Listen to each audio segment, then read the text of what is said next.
Sebelum kita mulai kajian kita pada malam hari ini, kami mengajak kepada para jamaah sekalian yang masih berada di belakang ataupun masih di luar, mari kita sama-sama mengikuti majelis ilmu yang akan disampaikan oleh guru kita, dan kita mengambil posisi saf paling depan.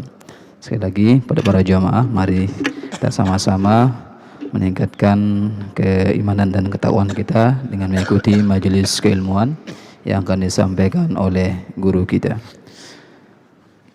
Bismillahirrahmanirrahim. Assalamualaikum warahmatullahi wabarakatuh. Alhamdulillah wassalatu wassalamu ala Rasulillah wa ala alihi wa ashabihi wa man wala wa la hawla wa la quwwata illa billah, amma ba'du. Alhamdulillah, puji syukur kita panjatkan kehadirat Allah Subhanahu wa taala. Salawat beserta salam senantiasa tercurahkan kepada junjungan alam Nabi besar Muhammad sallallahu alaihi wasallam, pada keluarga beliau, para sahabatnya, serta siapa saja yang setia mengikuti sunnah beliau hingga akhir zaman. Allahumma salli wa sallim wa barik alaihi. Hadirin hadirat jamaah kaum muslimin rahimakumullah. Alhamdulillah, pada malam hari ini telah hadir bersama kita guru kita Mukarram Bapak Dr. Haji Abdul Fattah MPhilI. InsyaAllah selama 30 menit ke depan beliau akan menyampaikan materi tausiah dengan tema makna hijrah di zaman modern. Seperti biasa, di akhir sesi nanti kami akan berikan kesempatan kepada para jamaah yang ingin bertanya, dan sesi ini akan kami buka hingga berakhirnya kajian kita pada pukul 19.24 waktu Indonesia Tengah. Baik, untuk lebih barokahnya, mari kita buka majelis kita pada malam hari ini dengan sama-sama melafazkan al-basmalah. Bismillahirrahmanirrahim. Pada Bapak Doktor kami persilahkan. Bismillahirrahmanirrahim. Bismillahi wa bihamdih. Assalamualaikum warahmatullahi wabarakatuh. Alhamdulillahi rabbil alamin, wal aqibatu lil muttaqin, wala udwana illa 'alaz zalimin. Wassalatu wassalamu ala asyrafil anbiya'i wal mursalin, nabiyina wa rasulina wa maulana Muhammadi wa ala alihi wa ashabihil kirami ajma'in. Qala Allah Ta'ala fi kitabihil karim, a'udzu billahi minasyaitonir rajim. Innama ya'muru masajidallahi man amana billahi wal yaumil akhir wa aqamas shalah wa ataz zakah wa lam yahsha illallah fa asa ulaika ayyakunu minal muhtadin.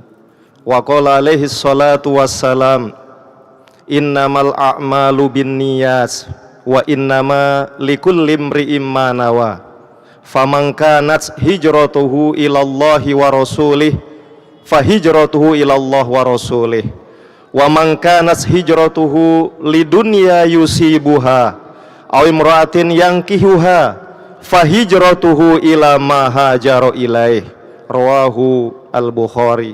Shadaqallahul azim wa shadaqa rasuluhul karim wa nahnu ala dzalika insyaallah taala minasyahidin asyakirin, amma ba'd.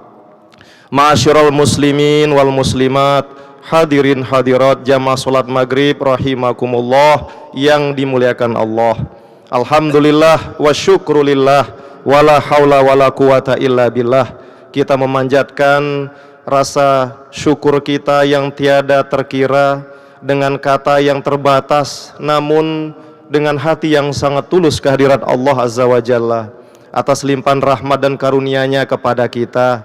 Meskipun Bapak Ibu harus jujur kita akui bahwa sampai malam Ahad ini, kalau kita mencermati berita perkembangan baik yang ada dalam media cetak maupun melalui media sosial, masyarakat di Nusa Tenggara Barat, bil khusus di Pulau Lombok ini masih berada dalam kekhawatiran, berada dalam ketakutan dan sebagainya. Bahkan ada informasi beberapa jemaah kita Ahad besok akan mengungsi lagi, karena ada informasi tanggal 9 besok bulan 9 akan ada sesuatu yang terjadi. Katanya dari ulama, dari Tuan Guru. Sekali lagi Bapak Ibu rahimakumullah, semua prediksi, semua perkiraan dugaan itu tidak akan terjadi kecuali atas izin dari Allah Subhanahu wa taala. Siapapun yang mengatakan. Karena itu kita memang tetap harus waspada. Kita tetap memang harus tetap beristighfar kepada Allah. Kita tetap harus bertasbih kepada Allah. Kita tetap harus bertahmid kepada Allah. Kita harus tetap takbir kepada Allah. Semua yang terjadi ini semua atas rahman dan rahim dari Allah. Dan ia terjadi karena Allah menghendaki. Dan sebaliknya, ia tidak akan terjadi kalau Allah tidak akan menghendaki.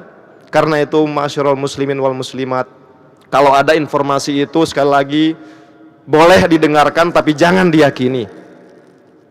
Yakinlah bahwa Allah akan melakukan apa yang dikehendaki. Allah berkuasa atas segala sesuatu, dan kun fayakunnya Allah akan berkuasa atas segala sesuatu. Yang tidak kalah penting dari itu semua, mari kita bersyukur, terus bersyukur. Karena itu pada malam Ahad ini sekali lagi kami pribadi mengajak diri kami pribadi dan kita semua untuk senantiasa bersyukur kepada Allah. Terlebih sampai malam Ahad tanggal 28 Zulhijjah 1439 Hijriah ini, atau bertepatan dengan 8 September 2018, kita masih diberi nafas oleh Allah. Kita masih diberi kesehatan oleh Allah. Ya, kalau ada anak kita sakit, anggaplah itu sebagai bagian, sebagai cara Allah untuk memberikan rahmat dan tambahan pahala buat kita. Mudah-mudahan sekali lagi kondisi ini, kesehatan ini, kesempatan ini akan terus diberikan oleh Allah selama kita tetap bertakbir istighfar kepadanya. Selanjutnya marilah kita memanjatkan sholawat dan salam kepada junjungan alam Nabi besar Muhammad sallallahu alaihi wasallam. Allahumma sholli ala Muhammad, Allahumma sholli ala sayyidina wa habibina syafi'ina wa maulana Muhammad. Mudah-mudahan singkatnya kita berharap kita semua yang ada di Masjid Hubbul Wathon ini dan semua masyarakat kita, jemaah kita, kaum muslimin muslimat dimanapun mereka berada, selama menjalankan semua syariat Islam, maka kita berharap, kita bertafaul, kita optimis bahwa kelak di hari akhirat kita akan mendapatkan syafaat dari baginda Rasul Muhammad sallallahu alaihi wasallam. Yang perlu kami garis bawahi untuk mengingatkan kami pribadi dan kita semua, jangankan kita para hadirin hadirat, Rasul Muhammad pernah ditanya, wahai Nabi, ya Allah, ya Rasulullah, apakah engkau kelak masuk surga karena amalanmu? Beliau dengan penuh tawaduk menjawab, bukan dengan amalanku. Nabi Muhammad sendiri mengakui bahwa beliau masuk surga bukan karena amalan beliau. Meskipun amalan beliau tidak ada menyamai dari kita umatnya, tetapi beliau masuk surga karena rahmat dari Allah Subhanahu wa ta'ala. Padahal beliau sudah maksum, hadirin hadirat, dijamin, diampuni oleh Allah, tapi masuk surga bukan karena amalan beliau, tapi karena rahmat. Karena itu mudah-mudahan sekali lagi kita mendapatkan syafaat dari baginda Rasul Muhammad sallallahu alaihi wasallam. Ma'asyiral muslimin wal muslimat, hadirin hadirat rahimakumullah, tadi disampaikan oleh moderator bahwa pada malam ini kita akan mencoba sedikit muhasabah, merenungkan diri karena kita kebetulan berada di penghujung bulan Zulhijjah 1439 Hijriah atau di penghujung tahun 1439 Hijriah. Karena kalau tidak khilaf pada malam Selasa kita sudah memasuki tanggal 1 Muharram 1440 Hijriah. Karena itu pada kesempatan ini biasanya setahun sekali orang melakukan refleksi, para asatidz, para alim ulama, para tuan guru, para kiai melakukan ini. Maka kita pada malam ini mencoba mencari makna dari pergantian tahun, sehingga kita mencoba apa sih hikmah yang terkandung dalam tahun baru Hijriah tersebut. Ma'asyiral muslimin wal muslimat, hadirin hadirat rahimakumullah. Sebelum kami menyampaikan bahasan ini, izinkan kami menyampaikan ada dua kisah yang berbeda. Yang pertama yang lebih dulu terjadi. Kisah ini terjadi pada zaman Nabi Musa alaihissalam, di mana kisah ini diceritakan dalam kitab An-Nawadir, karya dari Syekh Syihabuddin Al-Qalyubi, dan pernah dalam beberapa khutbah Idul Fitri atau Idul Adha kami menyampaikan ini karena penting maknanya. Dalam kisah itu, kisah di kitab itu berada dalam kisah ke-248, di mana di sana diterangkan bahwa pada suatu masa Nabi Musa bersama Bani Israel berada dalam musibah paceklik ya musim kemarau yang sangat panjang. Sehingga akhirnya Nabi Musa alaihissalam mencoba melakukan sholat, memohon kepada Allah. Ya, kalau dalam Islam itu sholat apa namanya? Istisqa. Ya, mohon untuk agar turun hujan. Ternyata tidak sekali dilakukan sholat istisqa itu, ya minta hujan itu. Ya, tetapi sampai 3 kali dalam kisah itu, namun tidak turun hujan juga. Sehingga kemudian Bani Israel, ya kita tahulah dalam kalau kita di NTB ini kan kalau orang banyak berketuan, banyak bertanya apa katanya lah Israel kamu katanya. Jadi kalau ada seorang guru, seorang ustadz atau guru madrasah misalnya ditanya oleh muridnya, karena malas menjawab muridnya, si guru mengatakan, Israel kamu kanak katanya, Israel kamu murid katanya, karena memang identik orang Israel ini banyak bertanya. Padahal dalam ilmu pendidikan modern Bapak Ibu, murid banyak bertanya, tandanya murid yang cerdas, tandanya murid yang pinter. Sebaliknya kalau ada murid yang diam saja, perlu diwaspadai murid itu. Zohirnya, jasadnya di tempat, pikirannya mungkin kemana-mana, tidak nyambung dengan pelajaran. Capek ustadznya, gurunya menyampaikan materi, tapi si murid tidak fokus dengan apa yang disampaikan oleh ustadznya atau oleh bapak gurunya. Nah, kembali ke kisah tadi. Wahai Musa, kok hujan tidak turun-turun? Sudah berapa kali kita sholat ini, kita berdoa kepada Allah. Coba tanya kepada Allah, ada apa gerangan? Ya, akhirnya Nabi Musa berhijrah, meninggalkan kaumnya sebentar, kemudian mohon petunjuk sehusu-husunya kepada Allah Azza wa Jalla. Apa penyebabnya kok hujan lama tidak turun? Ya, kalau zaman itu mungkin tidak ada pawang hujan istilah orang sekarang kan. Kok kayaknya kalau di iklan TV itu hujan itu bisa dipesan. Itu seperti di iklan chat apa itu kemarin ya. Ya, chat apa namanya itu? Altek apa namanya? Pokoknya bisa dipesan lah gitu. Nah, Nabi Musa alaihissalam memohon kepada Allah, ternyata Allah menurunkan wahyu. Wahai Musa, saya tidak mengirimkan rahmat kepada kaummu, kepada Bani Israel, karena mereka melakukan maksiat yang belum mereka hapus, yang tetap mereka lakukan sampai saat ini, sampai Anda memohon. Ya Allah, apa bentuk maksiat kami? Apa bentuk maksiat yang dilakukan oleh kaum kami? Ternyata Bapak Ibu, maksiatnya apa? Mereka bertengkar, mereka senang pada perpecahan, mereka senang memfitnah satu sama lain. Hanya itu kesalahan terberat kami. Ya, itu tapi berat. Akhirnya Nabi Musa alaihissalam kembali kepada Bani Israel, kemudian menyeru kepada kaumnya, wahai Bani Israel, saya sudah mohon petunjuk kepada Allah Azza wa Jalla. Kenapa Allah memberikan bala kepada kita? Ya, dengan atau dalam bentuk tidak turunnya hujan sudah sekian lama sampai semuanya kering, karena ada kesalahan besar kita, yaitu perpecahan. Karena itu mari silahkan siapapun di antara kalian istighfar, mohon ampun kepada Allah, dan segera memperbaiki hubungan silaturahim dengan saudaranya. Akhirnya Bapak Ibu rahimakumullah, singkat cerita, semuanya menangis. Semua mencari sahabat-sahabat yang pernah atau saudara pernah mereka saling memusuhi satu sama lain. Sehingga akhirnya mereka bersaudara, mengasihi satu sama lain, dan tanpa menunggu lama, tanpa perlu sholat lagi, turunlah rahmat Allah dari langit berupa hujan yang mereka tunggu. Ini kisah pertama sebagai ya pengantar kajian tentang hikmah hijrah ini. Kemudian yang kedua Bapak Ibu rahimakumullah, ketika hijrah akan berlangsung ya antara atau mulai dari Mekah menuju Madinah di tahun ke-13 kenabian baginda Rasul, atau ketika itu Rasul berumur 53 tahun, Abu Bakar As-Siddiq memiliki hanya beberapa uang saja. Uang itu sanggup untuk beliau beli hanya 2 ekor unta Bapak Ibu, dalam sebuah kisah yang terkenal. Kemudian 2 ekor unta ini, satu diberikan kepada baginda Rasul agar bisa menjadi hewan tumpangan beliau, dan satu buat Abu Bakar sendiri.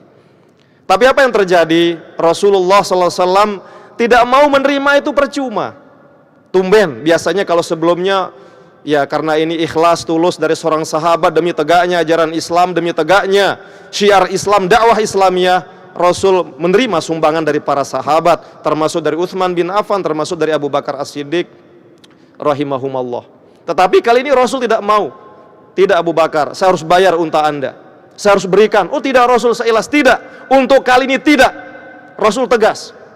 Akhirnya apa? Karena Rasul tegas dan memang ada sesuatu makna yang besar di balik itu. Abu Bakar faham. Akhirnya apa Bapak Ibu? Dengan sukarela Abu Bakar pun menerima pembelian unta dari baginda Rasul yang tumben seperti ini karena ternyata ada maknanya. Bapak Ibu rahimakumullah, ini dua kisah yang menjadi hikmah dalam peristiwa hijrah di antaranya, namun kami ambil dua kisah ini saja karena waktu barangkali. Kemudian sekarang kita melihat Bapak Ibu sebelum hikmah lebih lanjut dan apa makna dua kisah tadi. Mungkin kita bertanya dan sering kita mendengar ya, hijrah. Kita lihat di TV ada artis yang tadinya nggak pakai hijab, nggak pakai jilbab, bahkan tidak niqab atau tidak bercadar. Kali ini kemudian dia berjilbab atau bahkan bercadar dan ditanya, wah ada perubahan ini Mbak. Ternyata jawabannya apa? Saya hijrah. Sehingga di sini perlu diklarifikasi makna hijrah. Memang Bapak Ibu kalau kita membuka kamus bahasa Arab, hijrah itu berasal dari bahasa Arab. Hajaro yahjuru, hajron wa hijrotan. Ini akar katanya. Artinya apa? Seseorang yang melakukan hijrah itu adalah seseorang yang memutuskan hubungan dengan sesuatu. Ketika kita berhijrah dalam segi bahasa, berarti kita tidak mau kontak, tidak mau ada hubungan lagi dengan sesuatu yang kita hijrahkan tersebut. Dengan makna yang sama, dengan redaksi berbeda, hijrah juga artinya meninggalkan hal itu atau meninggalkan sebuah tempat. Ya. Jadi tidak lagi berada di sebuah tempat. Karena itulah kemudian Bapak Ibu, ya dalam konteks hijrah, ya makna hijrah yang terjadi pada peristiwa yang dilakukan oleh baginda Rasul, yaitu pada tahun ke-13 dari tahun kenabian beliau. Hijrah adalah peristiwa berpindahnya atau berangkatnya baginda Rasul dan para sahabat dari Mekah ke Madinah. Untuk tujuan apa? Untuk tujuan dakwah Islamiyah, melanjutkan syiar Islam, dakwah Islamiyah, menyebarkan iman, ajaran Islam, syariat Islam, dan demi tegaknya ajaran-ajaran agama dan tujuan mulia lainnya. Ini makna hijrah yang sering kita dapatkan dari kitab sejarah dan sebagainya. Namun kemudian Bapak Ibu, hijrah ini pun kemudian diperluas. Kenapa? Ternyata hijrah dalam makna ini terbatas. Hanya bisa dilakukan oleh para sahabat dan Rasulullah Shallallahu Alaihi Wasallam, dan itu pun sebelum terjadinya Fathu Makkah. Sebab setelah terjadi Fathu Makkah ada hadis yang menegaskan la hijrata ba'dal fath walakin jihadun wa niyatun. Tidak ada hijrah setelah terjadinya penaklukan kota Mekah. Yang ada adalah jihad dan niat saja. Wa inistunfirtum famfiru. Namun kalau kalian diminta oleh penguasa Islam pada suatu saat nanti untuk pergi berperang, menegakkan agama Islam, mempertahankan ruh agama Islam, kalian berperang saja. Tetapi berdasarkan hadis riwayat Bukhari Muslim ini Bapak Ibu, hijrah dalam makna syar'i zohir yang terjadi pada masa Rasul sudah selesai, yaitu terjadi pada masa Rasulullah SAW bersama para sahabat pada tahun 13 kenabian, atau dalam buku sejarah tercatat dimulai katanya dari tanggal 15 Juli dan berakhir tanggal 22 September tahun 622 Masehi. Itu peristiwa hijrah itu. Hingga terjadinya Fathu Mekah. Nah, selesai Fathu Mekah, maka yang ada, walaupun ada orang pindah dari sebuah tempat untuk syiar Islam ke tempat lain, maka itu bagian dari jihad dan niat yang mulia saja berdasarkan hadis itu. Karena itu Bapak Ibu hadirin rahimakumullah, para ulama namun memberikan pengertian lebih luas. Ada hijrah maknawi yang ternyata tidak hanya cukup yang terjadi pada masa Rasul dan para sahabat, tetapi bisa terjadi pada zaman kita. Yaitu apa?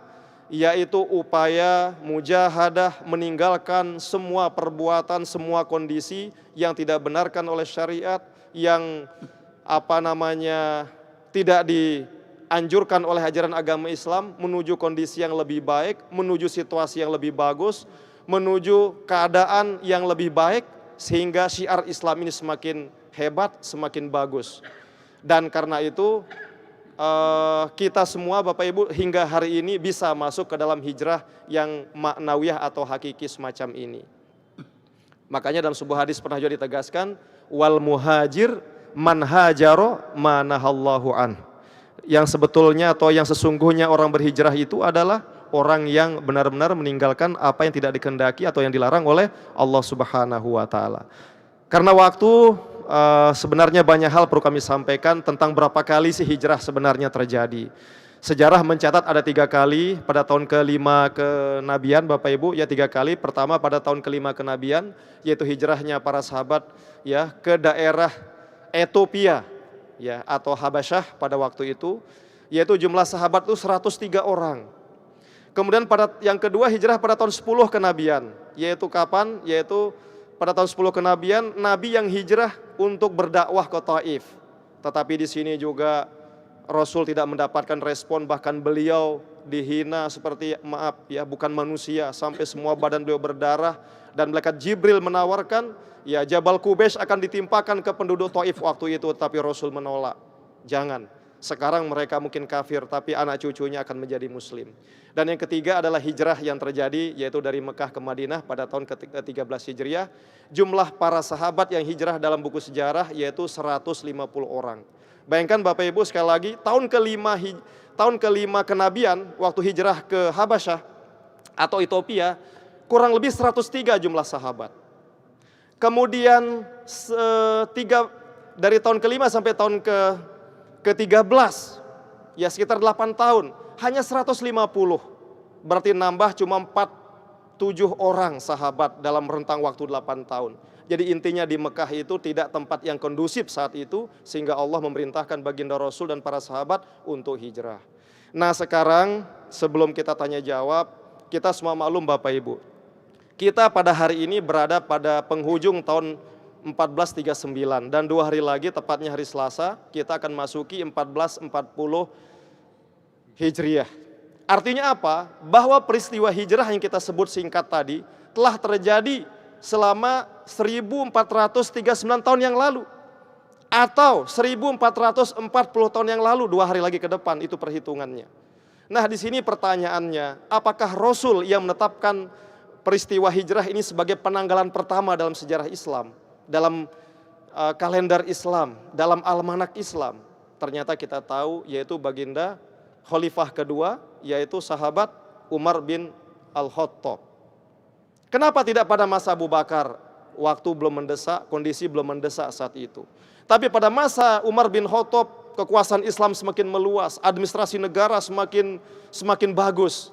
Nah sehingga ketika para menterinya, para gubernurnya melaporkan, kami pernah menyumbang ke tempat ini pada tanggal 12 Ramadan. Kami pernah datang ke lokasi bencana pada sekian Zulhijjah. Pertanyaannya Zulhijjah tahun keberapa? Bingung. Akhirnya muncullah hajat yang mendesak sehingga perlu ditetapkan kalender Islam. Nah, apa yang terjadi Bapak Ibu? Muncul beberapa ide. Bagaimana kalau lahirnya baginda Rasul saja?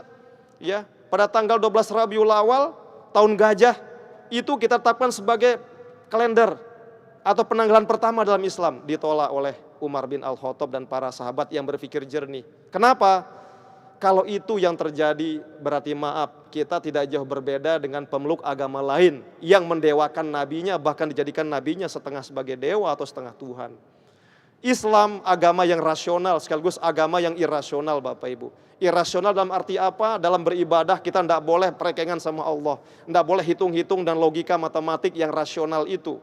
Tetapi satu sisi untuk urusan dunia dan peradaban, Islam sangat rasional. Inilah konteksnya, makanya Umar bin Al-Khattab tidak setuju. Jangan baginda Rasul, tahun lahirnya beliau. Sama juga dan tahun wafatnya tidak. Akhirnya Bapak Ibu disepakati adalah tahun hijrah itu. Kenapa? Sekali lagi Bapak Ibu, Islam menghendaki seperti dalam kisah tadi, bahwa setiap hari kita, innal hayata aqidatun wa jihadun. Setiap hari yang diberikan oleh Allah kepada setiap umat Islam ini adalah untuk mempertahankan akidah dan melakukan jihad. Karena itulah hijrah ini sangat identik dengan peristiwa atau perbuatan-perbuatan mulia, kerja keras dan sebagainya. Kemudian yang kedua pemaknannya Bapak Ibu rahimakumullah terkait dengan kisah baginda Rasul. Dengan kisah dengan Abu Bakar tadi yang harus membayar unta itu. Itu menunjukkan apa? Idealnya pemimpin tidak boleh menerima apapun dari umatnya, terutama dalam konteks perjuangan. Bolehlah dalam konteks yang lain barangkali ya dihadiahkan, apalagi tidak tujuannya seperti zaman sekarang nyogok-menyogok dan sebagainya. Tetapi dalam konteks perjuangan, konteks jihad, pemimpin, apalagi pemimpin agama, jangan silo dengan kemegahan dunia. Pemimpin agama jangan silo dengan jabatan, jangan silo dengan apapun yang diberikan oleh umat. Rasul sudah menunjukkan itu, ternyata itu maknanya. Sehingga Abu Bakar faham, akhirnya Abu Bakar menerima bayaran itu, walaupun tidak butuh juga bayaran itu. Tapi ada makna ribuan tahun ke depan, sampai hari kiamat berikutnya bagi umat Islam, yang ditunjukkan oleh baginda Rasul bahwa pemimpin agama harus siap dia menjadi orang pribadi sederhana dan tidak mengambil keuntungan materi apapun dari perjuangan umatnya. Dan yang ketiga, Bapak Ibu rahimakumullah, mungkin habisnya kita diskusi kalau waktu cukup, penting sekali tentang kisah Nabi Musa alaihissalam tadi. Untuk kita sekarang, kita yang ada di Lombok ini atau di Provinsi Nusa Tenggara Barat, biar tidak hanya, karena betul kemarin kan gempa tidak hanya di Lombok terjadi, tetapi juga di Sumbawa Barat, Bima Dompu juga nggih? Iya. Mungkin kemarin kita saling mencoba muhasabah apa penyebab, apa ini itu. Maka memasuki tahun baru Hijriah besok 2 hari ini Bapak Ibu, mungkin salah satu yang harus kita lakukan adalah meninggalkan kondisi yang tidak disenangi, yang tidak dikehendaki oleh ajaran agama Islam. Di antaranya apa? Mungkin silahkan yang lain, tetapi tidak kalah penting termasuk tetap menjaga persatuan dan kesatuan kita. Jangan kita bermusuhan, lebih-lebih sesama agama. Organisasi keagamaan kita silahkan, di antara kita ada yang Nahdlatul Wathon, Nahdlatul Ulama, ada yang Muhammadiyah, silahkan. Itu pilihan kita masing-masing. Dan kita tidak berhak memaksa, oh kamu harus begini, Anda harus begini. Rasul saja menyampaikan dakwah, kalau mau alhamdulillah, kalau enggak Rasul tidak maksa orang masuk Islam. Lebih-lebih ini internal agama Islam. Maka mohon maaf, boleh jadi ketika terjadi peristiwa-peristiwa yang kita alami 1 bulan lebih ini, mungkin jadi renungan buat bersama, buat kita semua, termasuk agar menjaga ajaran persatuan ini. Karena bagaimanapun, sekali lagi, hijrah ini artinya apa? Persatuan umat Islam. Dan itu ditunjukkan dengan bagaimana dipersatukan antara kaum muhajirin dan ansor oleh baginda Rasul SAW. Termasuk di Madinah sendiri, ada kaum atau suku Aus dan Khazraj yang telah perang saudara selama 120 tahun Bapak Ibu. Saat peristiwa hijrah ini dihapus oleh baginda Rasul dan mereka hidup berdamai menjadi sahabat karena diikat oleh iman dan Islam kita. Mungkin ini makna singkatnya, ada banyak makna yang lain tetapi mungkin waktu dan kita berikan kesempatan untuk kita muhadatsah atau saling bertanya, diskusi dan sebagainya. Terima kasih, mohon maaf atas segala kurangan dan terima kasih atas segala perhatian. Wassalamualaikum warahmatullahi wabarakatuh. Waalaikumsalam warahmatullahi wabarakatuh. Jazakallahu khairan katsira, kami ucapkan kepada Bapak Doktor atas materi diskusi yang sangat menarik pada malam hari ini. Untuk itu masih ada waktu kita insyaallah selama 8 menit ke depan untuk kita perkaya materi kita pada malam hari ini. Namun sebelum itu izinkan kami menyampaikan satu pengumuman penting yang terkait dengan tema kita pada malam hari ini, yaitu insyaallah hadiri acara peringatan 1 Muharram tahun 1440 Hijriah yang dirangkaikan dengan solat sunnat taubat, zikir dan solawat untuk NTB bangun kembali yang akan dilaksanakan insyaallah pada tanggal 11 September tahun 2018 pukul 7.00 waktu Indonesia Tengah, bertempat di lapangan Bumi Gora, halaman kantor Gubernur Nusa Tenggara Barat. Sekali lagi informasi ini kami sampaikan bahwa insyaallah pemerintah Provinsi Nusa Tenggara Barat mengajak kepada kita semua untuk mengikuti salat sunnah taubah, zikir dan solawat pada hari Selasa tanggal 11 September tahun 2018 pada pukul 7.00 waktu Indonesia Tengah, bertempat di halaman kantor Gubernur Nusa Tenggara Barat. Demikian informasi penting yang perlu kami sampaikan. Mungkin satu pertanyaan sebagai penutup diskusi kita pada malam hari ini. Silahkan para jamaah yang ingin bertanya, silahkan menyampaikan pertanyaannya. Silakan.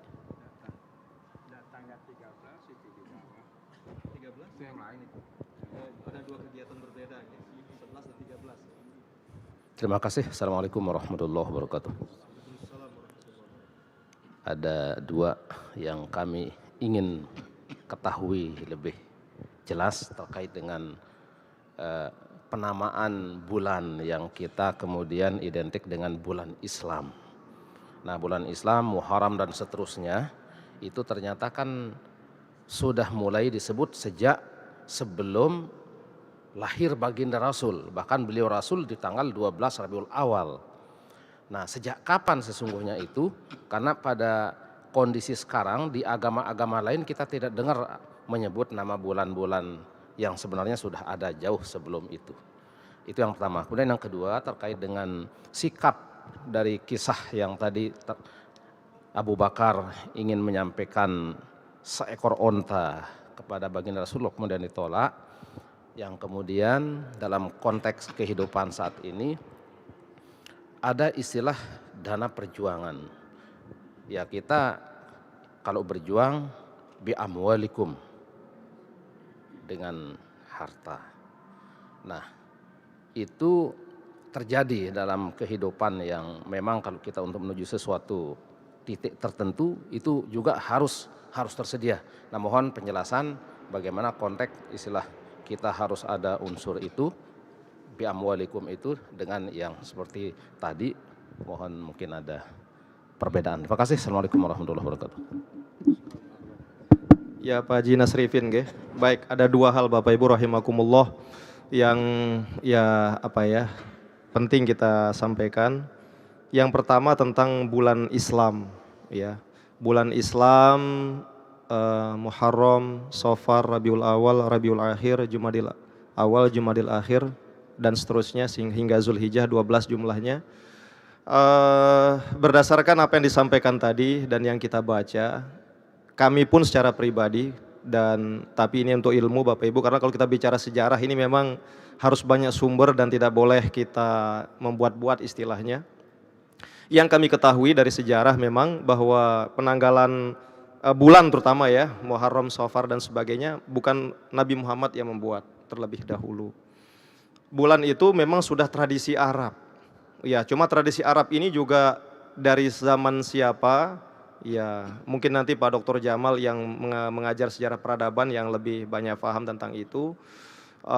Yang jelas itu ketika Rasul lahir, ya bulan-bulan dalam penanggalan Arab saat itu, tapi bulan ya bukan tahunnya, itu sudah dikenal oleh masyarakat dan itu informasinya sesuai dengan kondisi bangsa Arab waktu itu.